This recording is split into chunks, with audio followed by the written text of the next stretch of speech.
चुनाव आयोग ने बीजेपी और कांग्रेस को फटकार लगाई है।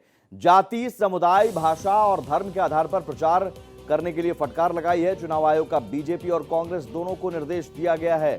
स्टार प्रचारकों को भाषण में शिष्टाचार बनाए रखने के लिए नोट जारी करें। बीजेपी समाज को विभाजित करने वाले प्रचार भाषणों पर रोक लगाए और कांग्रेस गलत धारणा देने वाले बयानों से दूर रहे। चुनाव आयोग ने साफ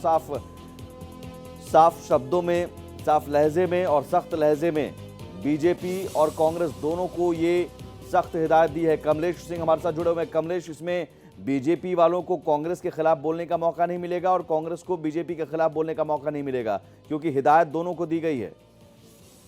नहीं, देखिए, दरअसल ऐसा हुआ था कि बीजेपी और कांग्रेस के दोनों अध्यक्षों को चुनाव आयोग की ओर से पत्र लिखा गया। ये पत्र तब लिखा गया है जबकि दोनों ही पार्टियों की ओर से चुनाव आयोग को शिकायत की गई थी कि अलग अलग भाषाओं पर, अलग अलग जाति, धर्म और भाषा के आधार पर दोनों पार्टियां वोट मांग रही है। और खास ऐसे में चुनाव आयोग ने साफ साफ निर्देश दिया है कि अपने अपने जो स्टार प्रचारकों को उनको ताकीद में रखें, उनको स्पष्ट निर्देश दें कि धर्म जाति के आधार पर वो इस तरह का बैलेंस न फैलाए, क्योंकि इससे सोशल फैब्रिक जो है वो प्रभावित होता है। और उन्होंने कहा कि आप अध्यक्ष हैं दोनों पार्टियों के, इसलिए आपका फर्ज बनता है कि अपने स्टार प्रचारकों को कंट्रोल में रखें।